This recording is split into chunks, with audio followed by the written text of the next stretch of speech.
It's a classic old story of two guys, separate families that were moving into a little town. And on one day, one of the guys who was moving into town stopped at the local hardware store and said, "I've got to ask you a question." He said, "How are the people of this town?" And the owner of the hardware store looked at him and said, "Well, let me ask you a question. How were the people from the town that you came from?" He said, "Oh," he said, "they weren't very friendly." He said, "In fact, that's why I'm really glad to be moving to this town." And the guy at the hardware store said, "You know, I'm so sorry. They're not very friendly here either."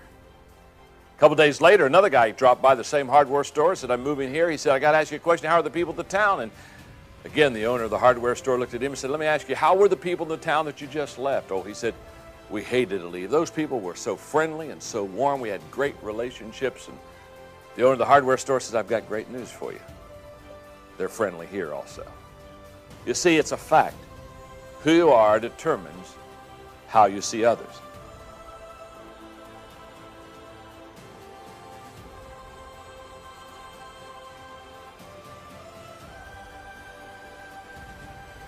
With all the emphasis on improved education in America, you might think knowledge is the greatest asset for vocational success. The Carnegie Foundation discovered relational skills are far more important if you hope to succeed at work. Their study found that only 15% of a person's success is determined by job knowledge and technical skills. 85% is determined by an individual's attitude and ability to relate to other people. Recently, I was amused by some of the resumes that I saw in Forbes magazine. It was kind of almost like a, "can you believe that people would put this on your resume" type of an article. And I thought, since this is a relationship lesson, and I've written a relationship book, I thought I would just share with you a few of these resumes. You're just not going to believe them. For example, these are real resumes, okay? People applying for real jobs. People saying things like, "It's best for employers if I don't work with people." Now, there's one to hire, isn't it, huh? "Oh, I'm so sorry. Yes, we'll put you over here in the corner and you'll never see anybody." We don't want to have people involved in your life. Here's another one. "The company made me a scapegoat, just like my previous employers." Absolutely. I'm the scapegoat. Here's one. "Note, please don't misconstrue my 14 jobs as job hopping. I have never quit a job."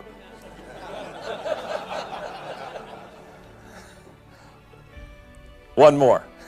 I love this one. "References? None. I've left a path of destruction behind me."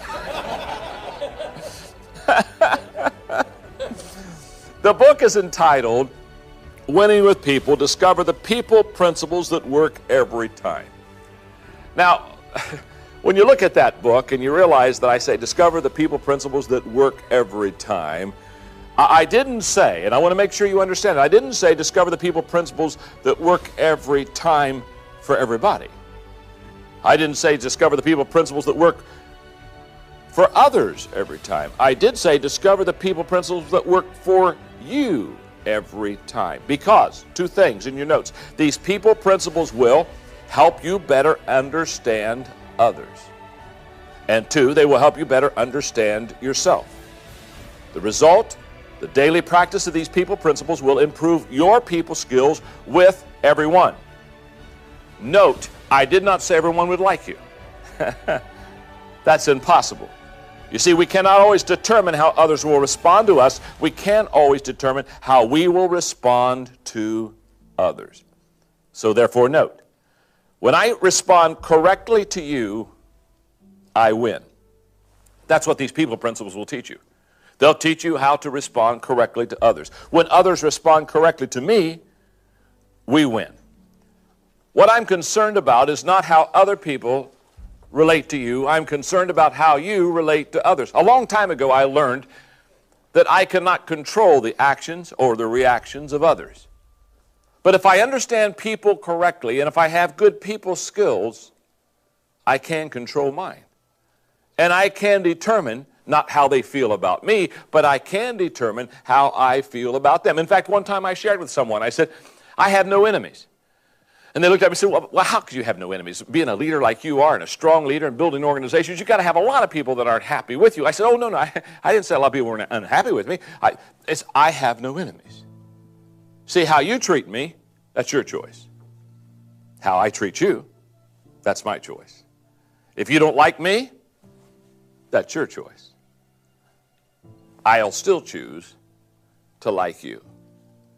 Too many times we underestimate the power of personal choice. And when I talk about how these people principles will help you to win with people, what I know is if you have the right attitude with the right relationship skills and the proper understanding of people, you will always win. In life, the skills you use and the people you choose will make or break you. I've divided the people principles in this book according to 5 critical questions that we must ask ourselves if we want to win with people. Number 1 is readiness. Are we prepared for relationships? Number 2, connection. Are we willing to focus on others? 3 is trust. Can we build mutual trust?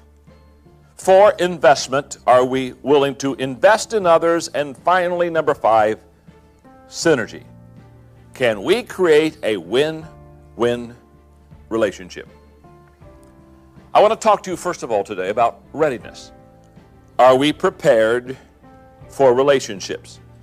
Now, in this readiness level of relationships, there are 5 people principles. Number 1, the lens principle. The lens principle says who we are determines how we view others. I love the Groucho Marx comment. I wouldn't want to belong to any club that would accept me as a member. Says it all, doesn't it? You see, the question I must ask myself is, what is my perception of others? Because who you are determines the way you see everything. You cannot separate your identity from your perspective. All that you are and every experience that you've had color how you see things. It's in your lens. Here's what I mean. Number 1, who you are determines what you see. A Coloradan moved to Texas and built a house with a large picture window from which he could view hundreds of miles of rangeland.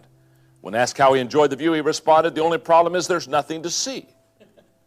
About the same time, a Texan moved to Colorado and built a house with a large picture window overlooking the Rockies. When asked how he liked it, he said, "The only problem with this place is that you can't see anything because all those mountains are in your way." Who you are determines how you see. I was having dinner the other day with Francis Hesselbein, and I was also having time with Jim Collins, having a wonderful, really 3-hour dinner in that process. And because Francis has been with Peter Drucker for many, many years, I asked her what was the greatest thing that he ever taught her. She said that he has said to her many, many times, "Francis, look out of the window and see things that are within your view that others do not see." What Peter Drucker was basically saying is, we all can look at the same thing, but we don't all see the same thing. We're going to see according to who we are. For example of that, my wife Margaret, very aware of what people wear. I am not. Many times we'll be at a party together and she'll say, "You know, you were talking to the guy in the blue sweater. What was he talking about this evening?" And I'll look at her and I'll say, "What blue sweater?" I can't relate. Now, she sees the person with the blue sweater. That's how she views people, by how they dress, what clothes they have on. Personally, that's nothing that really grabs hold of me. Now, see, she looks at a person entirely different than I look at a person. Who we are determines what we see.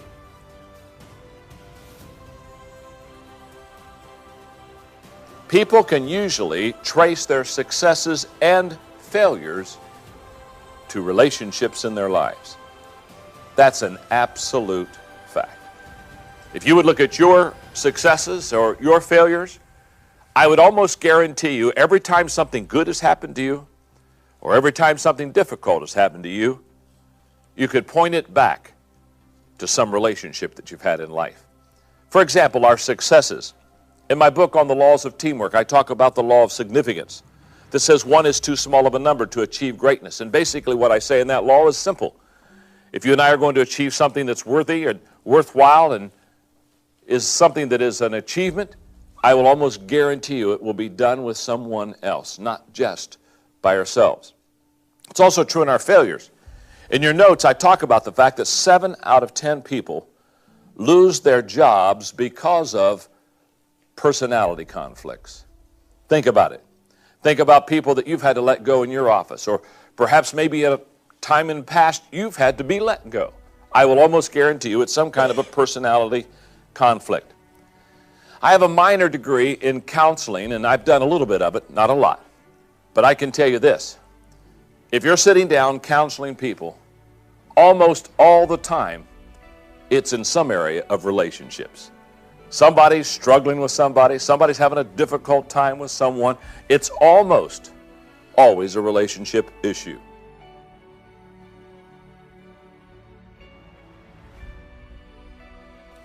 The way people see others is a reflection of themselves. For example, if I'm a trusting person, I will see others as trustworthy. If I'm a critical person, I will see others as critical. If I'm a caring person, I will see others as compassionate. Phil McGraw had it right when he said, you teach people how to treat you. That is a powerful statement. Number 3, who you are determines how you view life. I have the privilege of speaking to a lot of NFL teams. And one of the teams I've done a lot of work with is the St. Louis Rams. And I have a wonderful friend on the Rams team who is an offensive coach named John Matsko. And recently I was at a Rams game, and I was sitting with his wife Kim and some of the wives of the other coaches on the St. Louis team. And I know for a fact, because I've known John for probably 15, 18 years, that they've lived in at least 7 or 8 different cities. Kind of being a coach, they move from city to city and are coaching with different teams. And so I said, Kim, I've got to ask you a question. Of all the cities you've lived in, I said, what's your favorite city? And she said to me, well, where I am right now. I said, oh, you like St. Louis better than any other cities that you ever lived in? She said, I didn't say that. You asked me what my favorite city is, and she said, my favorite city is where I am right now. What Kim was really saying to me that day was, where you live, who you're around, basically, you're going to determine how you view people by how you are yourself. And Kim was saying, I have a good attitude about wherever I am, and so therefore I like wherever I am. Number 4, who you are determines what you do. The question I've always asked myself is, what determines who I am and who you are? Well, number 1 is genetics, no doubt about that. My wife and I have had the privilege of adopting 2 children. They're now grown, married, and we have 4 grandchildren from them. And they were great delights to us. But when I and Margaret adopted them, many years ago, I was about 85% an environmentalist and about a 15% genetics.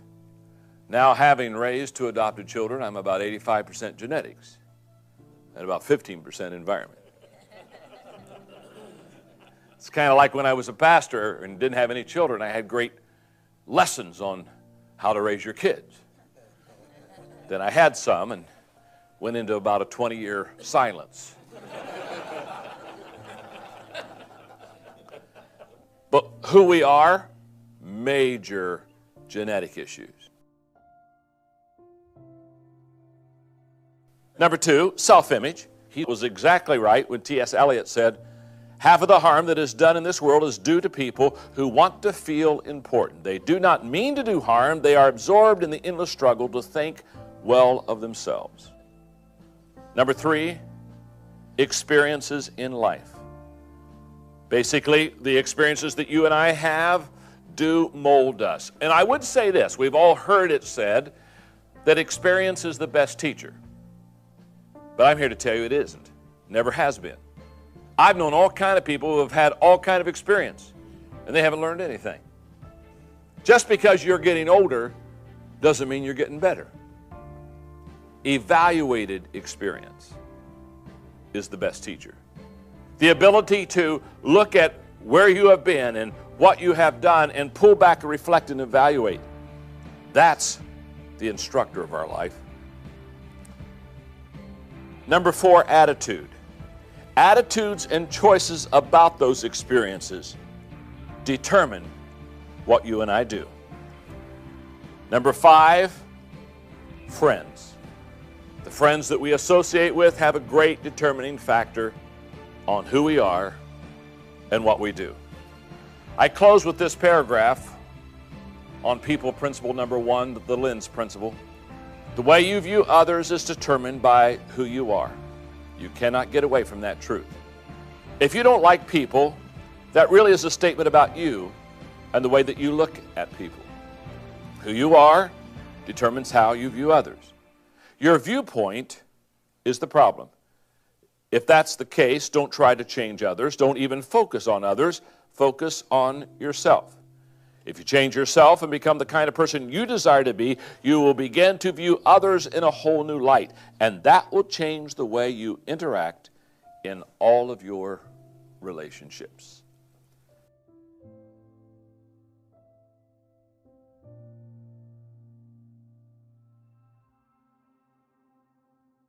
People principle number 2. The mirror principle. The mirror principle says the first person we must examine is ourselves. And coping with difficult people, I love this quote, coping with difficult people is always a problem, especially if the difficult person happens to be you. And the question I must ask myself, have I examined myself and taken responsibility for who I am? Here's how the mirror test works. People unaware of who they are and what they do often damage relationships with others. The way to change that is to look in the mirror. It is something all of us must do. It's what I call taking the mirror test. Consider these truths that we must learn about ourselves. Number 1, the first person I must know is myself. That speaks of our self-awareness. Human nature seems to endow people with the ability to size up everybody in the world but themselves. That is so true. As I have worked and talked and counseled with people, they're a much better evaluator of others than they are of themselves. Because you see, we judge others by their actions and we judge ourselves by our motives. We know what we intend to do, what we would want to do, what we feel and what we would like to have done. Number 2, the first person I must get along with is myself. This deals with my self-image. Sidney Harris observed, if you're not comfortable with yourself, you can't be comfortable with others. I would take that one step farther. If you do not believe in yourself, you will sabotage relationships. Most of you are aware, because I wrote the 21 Irrefutable Laws of Leadership, that I talk about the law of the lid. The law of the lid basically says that if this hand is my leadership skill, then this lid, this leadership skill and effectiveness will determine how I can grow my organization or how I can develop my department, etc. That there's a lid, a leadership lid that keeps us from expanding or growing. I would just stop and say to you, that's true about relationships also. There's a relationship lid that keeps us from expanding and growing in our knowledge and understanding and connection with and relationship with others. And it deals with this right here. If you can't get along with yourself, if you have a poor self-image, I can promise you, you'll never get along with a lot of people, and you'll never be able to believe in them because you don't believe in yourself. Number 3, the first person to cause me problems is myself. That's self-honesty. Or as comedian Jack Parr quipped, looking back, my life seems like one big obstacle race with me being the chief obstacle.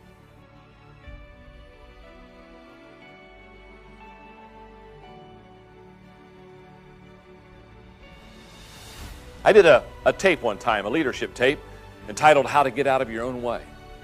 And basically the thesis of the tape was, don't worry about competition. Most people never get sidetracked with competition or beat up by competition. They just blow themselves up.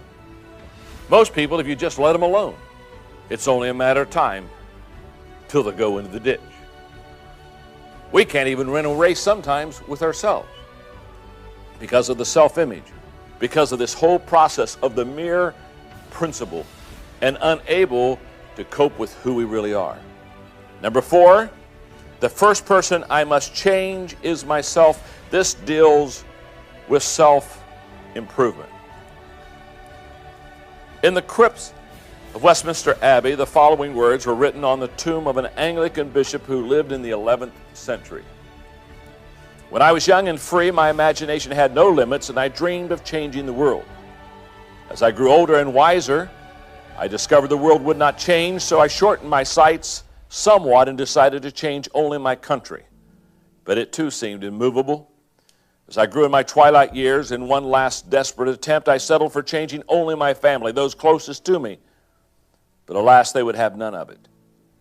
And now as I lie on my deathbed, I suddenly realized if I had only changed myself first, then by example I would have changed my family, and from their inspiration and encouragement, I would have been able to better my country, and who knows, I may have even changed my world. Number 5, the first person that can make a difference is myself. This deals with self-responsibility. In the 17 Indisputable Laws of Teamwork, I wrote about the law of significance, that one is too small of a number to achieve greatness. I truly believe that no significant accomplishment can be achieved by individual effort. However, I also believe that every significant accomplishment begins with the vision of one individual. That person not only possesses the vision, but also takes responsibility for carrying it out to others. If you want to make a difference in this world, you must take responsibility for yourself. A couple of years ago, I was going to Australia to speak at a conference, and Margaret and I stopped for a couple of days at Christchurch, New Zealand. Beautiful country. The first morning when we got up at our hotel, Margaret and I both love Diet Coke in the morning to kind of get that caffeine, get that blood flowing for you. And so I went on a search to find some Diet Coke, which I couldn't find any Diet Coke and couldn't find any ice. And I'm wandering the halls, and I see this door that basically says staff only. And me being the kind of person I am, I assumed that back there is the ice, and back there probably is some Diet Cola, and I raised my right hand, made myself a staff member, and entered the door. And looked around, and there was no Diet Coke, there was no ice. I'm about to leave this little area that was for staff only, and I look at the door that I'm about to open to walk out, and there's a full-length mirror. And at the top of the full-length mirror, it had these words: take a good look at yourself. What you see, the customer is about to see. And as I looked at that little mirror and I saw those words, I said to myself, every day I would like to tell people, before you go out into the world, look in the mirror. Take a good look at yourself. Because who you are is how you'll see others. What you represent by your actions, by your face, is going to have a lot to determine on how well you relate to people. Now, a lot of times, people, when they look in the mirror, they don't want to face reality. They're like the guy with a health problem. And he says, Doc, could you just touch up the x-rays? Could you just kind of work on those a little bit? It's not an x-ray issue. It's something that you and I have to do as we look in the mirror.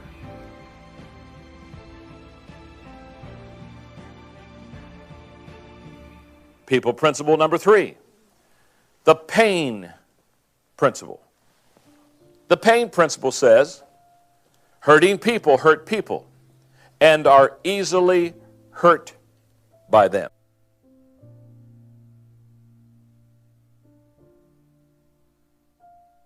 This is the connection level, which asks the question, are we willing to focus on others? And there are 6 people principles in it. Number 6, the big picture principle. The big picture principle says the entire population of the world, with one minor exception, is composed of others.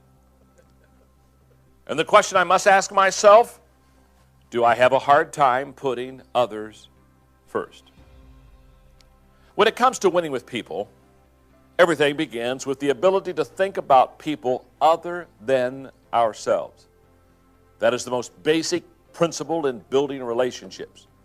I know that may sound like common sense, yet not everyone gets the big picture or practices unselfishness. Instead, too many people act more like toddlers do, whose perspective is something like this. If I like it, it's mine. If I can take it away from you, it's mine. If I had it a while ago, it's mine. If I say it is mine, it's mine. If it looks like mine, it's mine. If I saw it first, it's mine. If you're having fun with it, it's definitely mine. If you lay it down, it's mine, and if it's broken, it's yours. Seeing the big picture requires the following. Number one, perspective. People who lack perspective are like Lucy in the Peanuts comic strip by Charles Schulz. In one strip, while Lucy swings on the playground, Charlie Brown reads to her. It says here that the world revolves around the sun once a year. Lucy stops abruptly and responds, "The world revolves around the sun? Are you sure? I thought it revolved around me." Early in my career, I really made this relational mistake. Because early in my career, as I would go to the group of people that I was leading, the first question I would always ask myself is, how can these people help me? First question. Boy, I wonder how I can motivate these people to see my vision. I wonder how I can really get them on my train and get them on the bandwagon. I wonder how long is it going to take before I can get those people to really come alongside of me. The leader's first question is not how can those people help me, but how can I help those people? For us to see the big picture, number two, maturity. There has to be some maturity in our life. Now, every once in a while, I'll talk to young people about this, and somebody will come alongside and say, well, they're young. Give them some time. You've got to give them some time. And it's very true. A lot of times, young people are immature. But I've not really discovered that maturity accompanies age. Sometimes age comes alone.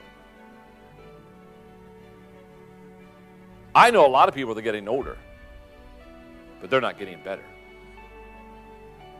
Now, our two oldest granddaughters, Maddie is 4 and Hannah will be 4 very soon. They spent a week with us, and both Hannah and Maddie kind of think that I am their personal servant. And they get up every morning and they have their whole list of things to do for me. Papa, let's get on the golf cart. Let's go chase the ducks. Let's go to the playground. And let's go to the snack hut, Papa. And we go over to the snack hut and I'll mess up their appetite for lunch. And then everybody wonders why they're not hungry, but we don't talk about that. There are some things you don't tell the other people in the room.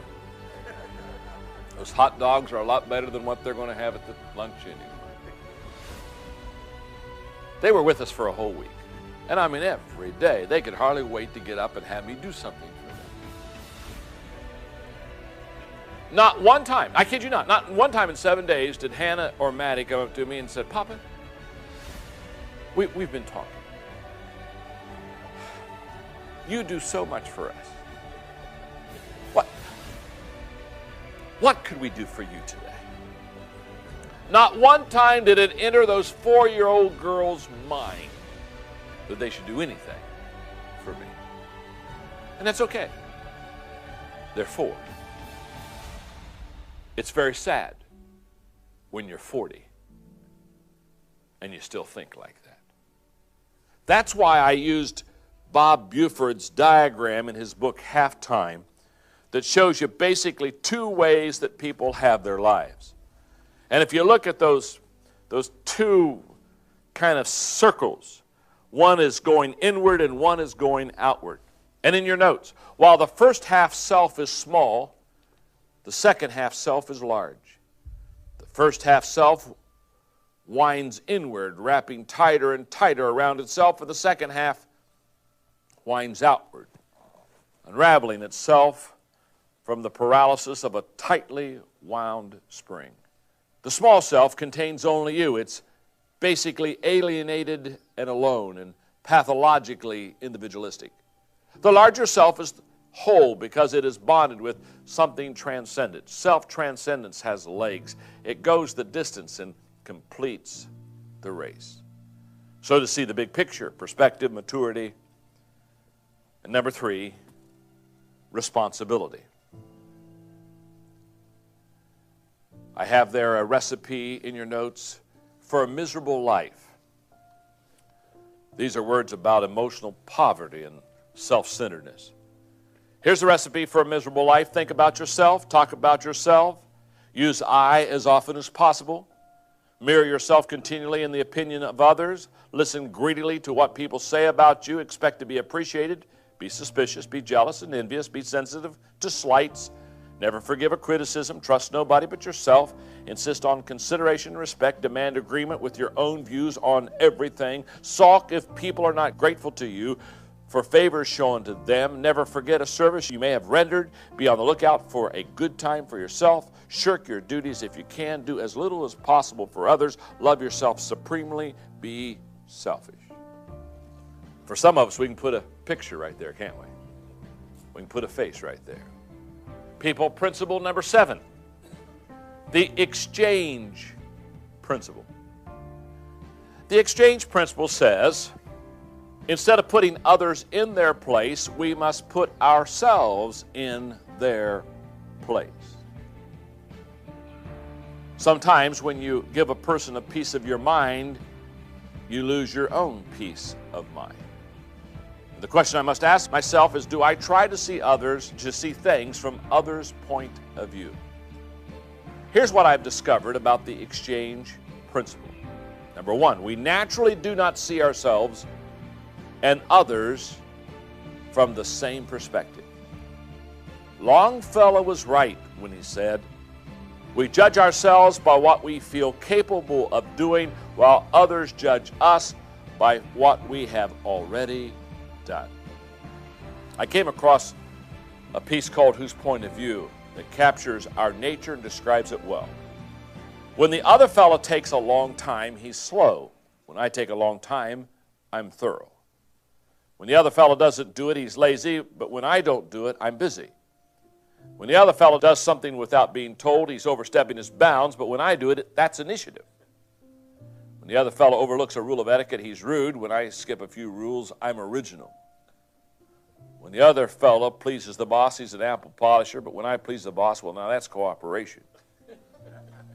When the other fellow gets ahead, he's getting all the breaks, but when I manage to get ahead, that's just the reward for hard work. Perspective. Whose point of view?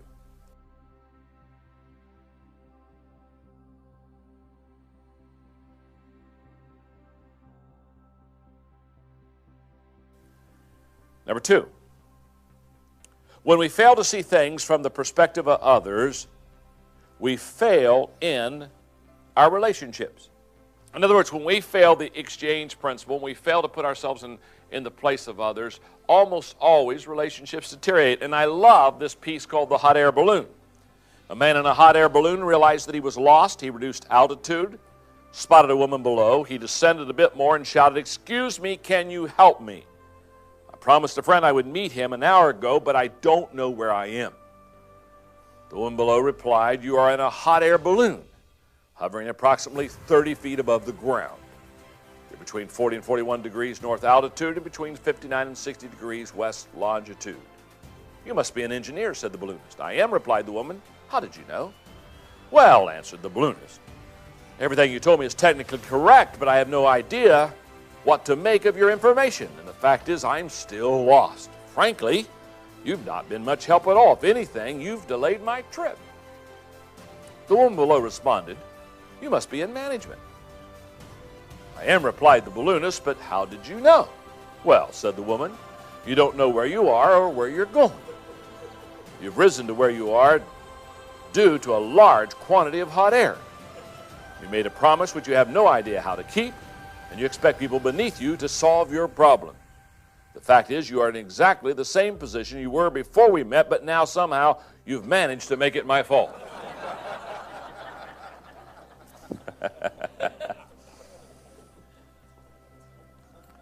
Now, how do we see things from another person's perspective? Okay, let's see if we can get real practical here. Number one, leave your place and visit their place. Literally, exchange places. For example, many years ago, before I traveled a lot internationally, I used to think that if you just worked hard, you could prosper. Then I started going to developing countries. And I saw people work a lot harder than I work. A lot harder than the average American work. And all of a sudden I realized, when I got to their place and saw it where they lived, hard work was not going to bring prosperity to them. Harry Truman said, when we understand the other fellow's viewpoint, understand what he is trying to do, 9 times out of 10, he is trying to do right. I love to play a game. My wife and I play word games. And I love word games. And one of the games we love to play is Boggle. We play advanced Boggle. We don't play the simple stuff. And basically you shake up letters and then you have to make words out of them. What's interesting is everybody's looking at the same letters. I mean, it's not like Scrabble where you have an advantage if you have better letters than someone else, and sometimes you just pick bad letters, and so therefore you're kind of stuck. Everybody's looking at the same letters. It's so revealing. Because after your 3-minute time limit, people will have different words out of those letters, and all of a sudden you'll start to see them, but you didn't see them until somebody begins to point them out, and all of a sudden it's right in front of you. But what we do about halfway through the game is we turn the Boggle around, just so we can see those letters from a different perspective. It's amazing what happens when you just leave your place and go around to the other side and look at the same thing. Number 2, acknowledge that the other person has a valid viewpoint. Please don't be arrogant enough to think that there's only one viewpoint and that it's yours, and that's the right one. Number 3, check your attitude. So much of the problem is based on wrong attitude. And 4, ask others what they would do in your situation. This is a great way to do the exchange principle. In your notes, Saturday Review article, Ann Landers tells what she has learned about people through the letters that she has received. She said, since I began writing this column, I have learned plenty, including, most meaningfully, what Leo Roston had in mind when he said, each of us is a little lonely deep inside and cries to be understood. I have learned how it is with the stumbling, tortured people in this world who have nobody to talk to. The fact that the column has been a success underscores for me at least the central tragedy of society, the disconnectedness, the insecurity, the fear that bedevils, cripples, and paralyzes so many of us. I have learned that financial success, academic achievement, and social or political status open no doors to peace of mind or inner security. We are all wanderers like sheep on this planet.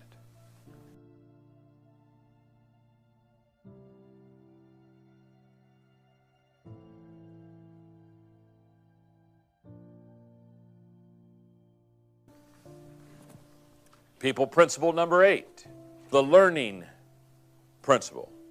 The learning principle says, each person we meet has potential to teach us something. Or as Louis Armstrong said, there are some people that if they don't know, you can't tell them.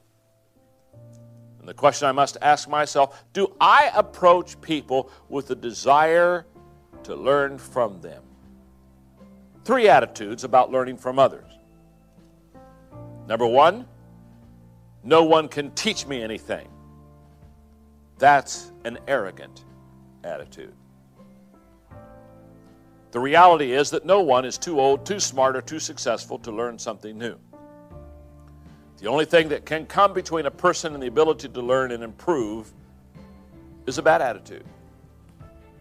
I can remember in one of my transitions in my career of going and spending quite a bit of time before I took this leader's place spending time with him. And one of the things that was very apparent in my first visit out to where I was going, in my first visit with him, was the fact that he was very proud of who they were, what they had accomplished. They had some success. And basically he said, the difficult thing is I have nowhere to send my staff because my staff basically knows it all. And I thought, oh my goodness, we're in real deep weeds here. And because of this attitude that no one can teach me something, he and the staff had stopped, oh my goodness, for at least 12 years, learning and growing. But I see a lot of people who basically say, nobody can teach me anything. A second attitude about learning from others is the person who says, someone can teach me everything. And that's a naive attitude. When you think that someone can teach you everything, there is major naiveness there. In fact, I would say this. Over the last 10 years, mentoring has been very big. And people, well, every day want me to be their mentor. Or people ask me every day, who is your mentor? And I tell them I don't have a mentor. I don't mean this unkindly. I've not met anybody yet that's so smart in every area and has so much wisdom in every area that they can be my mentor. Now, I have a lot of people that mentor me.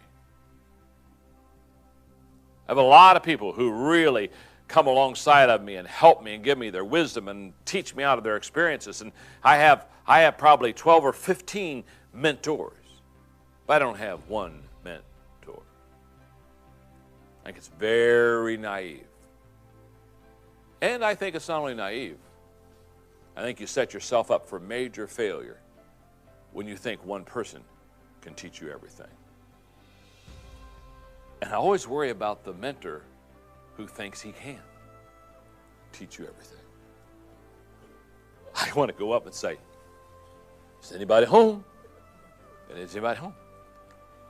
Because I think part of wisdom and part of maturing is the more that we know, the more we know that we don't know. Isn't that true? When I was young, I offered advice on everything. As I've gotten older, the list has been greatly reduced, along with the humbling of the experiences of life. So the two attitudes, I think they're both not good ones. The arrogant attitude, no one can teach me anything, and the naive attitude, someone can teach me everything. I think they're both wrong. I think number 3 is right.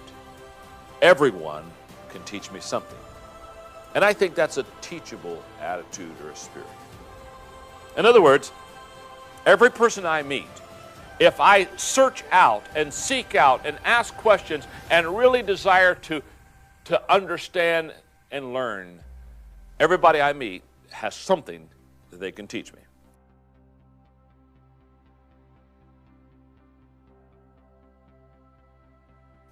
So, how do you learn from others? Number 1, make learning your passion. Philip Crosby says, there's a theory of human behavior that says people subconsciously retard their own intellectual growth. They come to rely on cliches and habits. Wow. Once they reach the age of their own personal comfort with the world, they stop learning and their mind runs on idle for the rest of their days. They may progress organizationally, they may be ambitious and eager, and they may even work night and day, but they learn no more. If you desire to keep growing, you cannot sit back in a comfort zone. You need to make learning your goal. Do that and you will never run out of gas mentality. And your motivation will be strong. And don't worry about having people to teach you. Greek philosopher Plato said, when the pupil is ready, the teacher will appear. So how do you learn from others? Make learning your passion. Number 2, value people. Value people. I can still remember as a young man an experience I had where I went to a conference to listen to 3 major speakers that I just felt would help me tremendously, and the 3 major speakers did a very good job. But they had what they called an idea exchange, where they put about 500 of us in a room, and we shared ideas. And I'll never forget, as I sat there for 2 hours writing ideas down from other people who were sitting at tables with me, I came away and I realized that day that the 3 experts that I went to hear helped me. But oh my goodness, the idea exchange was so much better for me. And I walked out there that day and I said to myself, I have made a mistake. I placed way too high value on the experts and way too little value on fellow travelers in the same journey. And it was out of that I began to just value people and value what I could learn from them. Number 3, develop relationships with growth potential. It is true that everyone has something to teach us, but that doesn't mean that anyone can teach us everything we want to learn. We've already talked about that. We need to find people who are especially likely to help us grow. Experts in our field, creative thinkers who will stretch us mentally, achievers who will inspire us to go to the next level. Learning is often the reward for spending time with remarkable people. Who they are and what they know will rub off. As Clifton and Nelson said, relationships help us define who we are and what we become.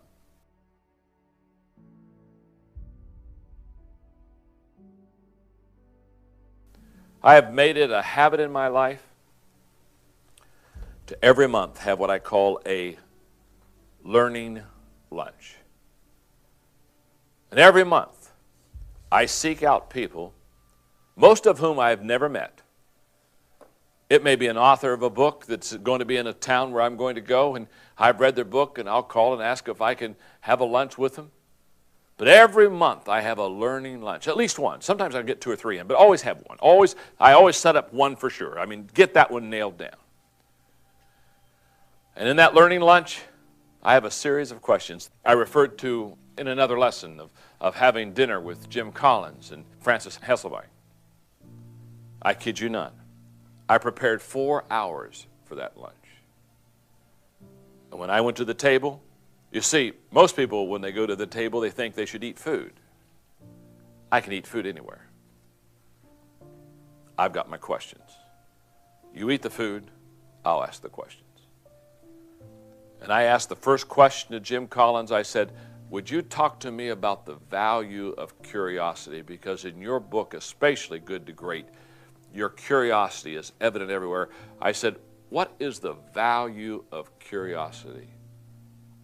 It took him 12 minutes to answer that question. He said, John, no one's ever asked me that question. He said, I love that question. He answered it. I went through others for him and for Francis. Every once in a while, they'd ask me a question. I'd give them a real quick, simple, stupid answer and get right back to asking them questions, because I learned a long time ago, if you're doing talking, you're not doing any learning. We're in the car, and we're going back to the hotel, and Jim Collins turns around, looks back at me. So let me talk to you a little bit more about curiosity. In another 5 minutes. And I'm just sitting there taking notes. Some of my best thinking has been done by others. It's amazing what will happen if you have those learning lunches. Number 4, identify people's uniqueness and strengths. Ralph Waldo Emerson remarked, I have never met a man who was not my superior in some particular. People grow best in the areas of their strengths, and you can learn most from another person's area of strength. So what you got to do is identify your strengths and ask the questions in their strength zone. Number 5, ask questions. Just have a learning value.